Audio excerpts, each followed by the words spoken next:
सबसे पहले तो स्वामी विवेकानंद ने हमें एक बात सिखाई है कि गर्व से कहो हम हिंदू हैं। और यद्यपि स्वामी विवेकानंद का चरित्र अनंत और अपार है, इसको समझ पाना या बता पाना किसी भी सामान्य जीव के लिए असंभव है, किंतु भगवान श्री राम की या ईश्वर की कहें तो भारत भूमि पे हमेशा कृपा रही है और समय समय पे भारत में एक महाविभूतियों का अवतरण होता रहा है जिन्होंने हमको सद्मार्ग दिखाया है। उसी तरह से स्वामी विवेकानंद उस समय भारत में प्रकट हुए थे या अवतरित हुए थे कह सकते हैं, जब भारत में एक प्रकार से ब्रिटिश साम्राज्य था और भारतीय संस्कृति दबती जा रही थी। स्वामी विवेकानंद ने कुछ विशेष बातें हमको सिखाई जिसको कि अनुसरण करके उनके अगर जीवन के हम कुछ हिस्सों को भी अनुसरण कर लें तो हमारा कायाकल्प और भारत में फिर से जो कहते हैं कि एक आदर्श राज्य जो कि भगवान श्री राम का राज्य था वो राज्य पुनः स्थापित किया जा सकता है।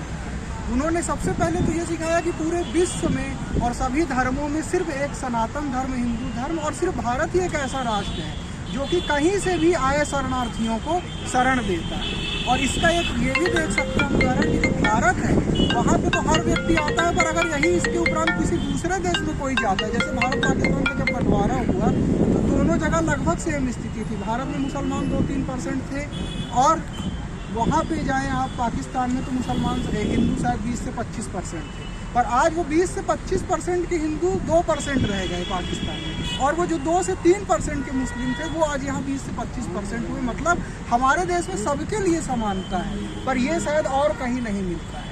और यही चीज़ स्वामी विवेकानंद ने हमको विधिवत विशेष रूप से समझाया था और उसको फॉलो करके हम सभी धर्मों का एक बराबर सम्मान करते हैं। हमारे लिए हर धर्म का वही महत्व है और यही विशेषता है जो भारत को और देशों से अलग बनाती है। और वही संस्कृति को फॉलो करके जो हमारी सपाक्स पार्टी है, हमारा विशेष उद्देश्य है कि जो धर्म का विस्तार स्वामी विवेकानंद ने या उससे पहले भी भगवान श्री राम ने बताया था, जैसे कि भगवान श्री राम की पूजा क्यों होती है, क्योंकि रामो विग्रहवान धर्म, भगवान राम स्वयं धर्म है। जो उन्होंने बताया और समय समय पे जो अन्य महापुरुषों ने हमको बताया उसको अनुसरण करके हम देश में पुनः राम राज्य की स्थापना कर सकते हैं। और सपाक्स पार्टी का जो हमारा महत्वपूर्ण उद्देश्य है वो यही है कि पुनः भारत में हर व्यक्ति सुखमय रहे। जैसे कि पंडित जवाहरलाल नेहरू ने एक समय अपने भाषण में कहा था कि सर्वे भवन्तु सुखिनः सर्वे सन्तु निरामया सर्वे भद्राणि पश्यन्तु मा कश्चित् दुःख भाग् भवेत्। लेकिन इसका अनुसरण नहीं हुआ। भारत में जो राजनीतिक चेहरे हैं वो दिखने के लिए कुछ होते हैं, अंदर कुछ होते हैं, पर हमें इसको पूर्णतः अनुसरण करना है। जैसे कि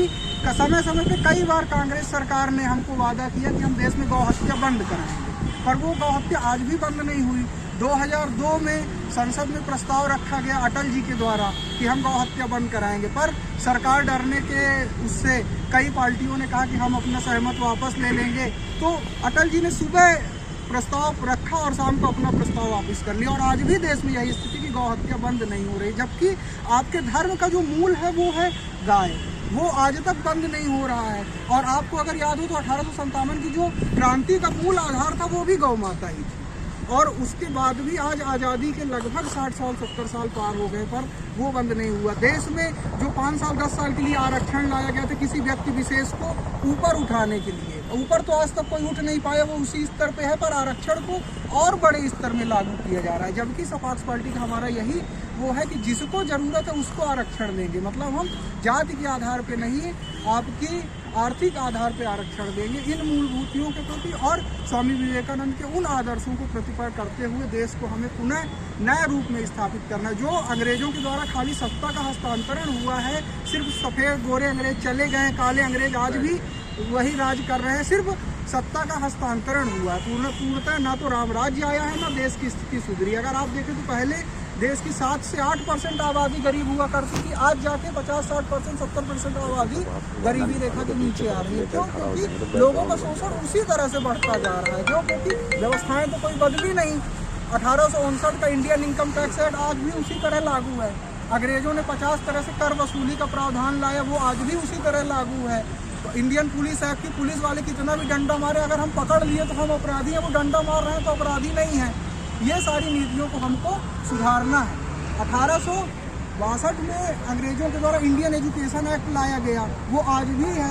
1875 में अंग्रेजों ने कई बार कॉन्वेंट स्कूल खोले, वो उस समय नहीं फ्लॉप हो गए, पर आज हम अपने बच्चे को कॉन्वेंट स्कूल में ही पढ़ाना चाह रहे हैं। आज अगर अपने बच्चे को आप बोले कि 55 तो वो पूछेगा कि इंग्लिश में बताओ, तो अगर हिंदुस्तान में रह के वो हिंदी नहीं समझ पा रहा है तो इससे बड़ी शर्म की बात हमारे लिए कुछ भी नहीं है। तो ये सारी स्थितियों को, सारी नीतियों को हमको पूर्णतः बदल के एक नए भारत को, पूर्णतः भारत को भारतीय मान्यता के आधार पे ही फिर से खड़ा करना है। ये हमारे सपाक्स पार्टी का मूल उद्देश्य है और इसमें स्वामी विवेकानंद का चरित्र हमारे लिए सदा मार्गदर्शित रहेगा। और मेरा तो यही निवेदन है कि देश में रहने वाले हर व्यक्ति को स्वामी विवेकानंद की जीवनी को पढ़ के, उनके चरित्र को पढ़ के कुछ न कुछ सीख कर उसे अपने कार्य क्षेत्र में प्रस्ताव करना है। जय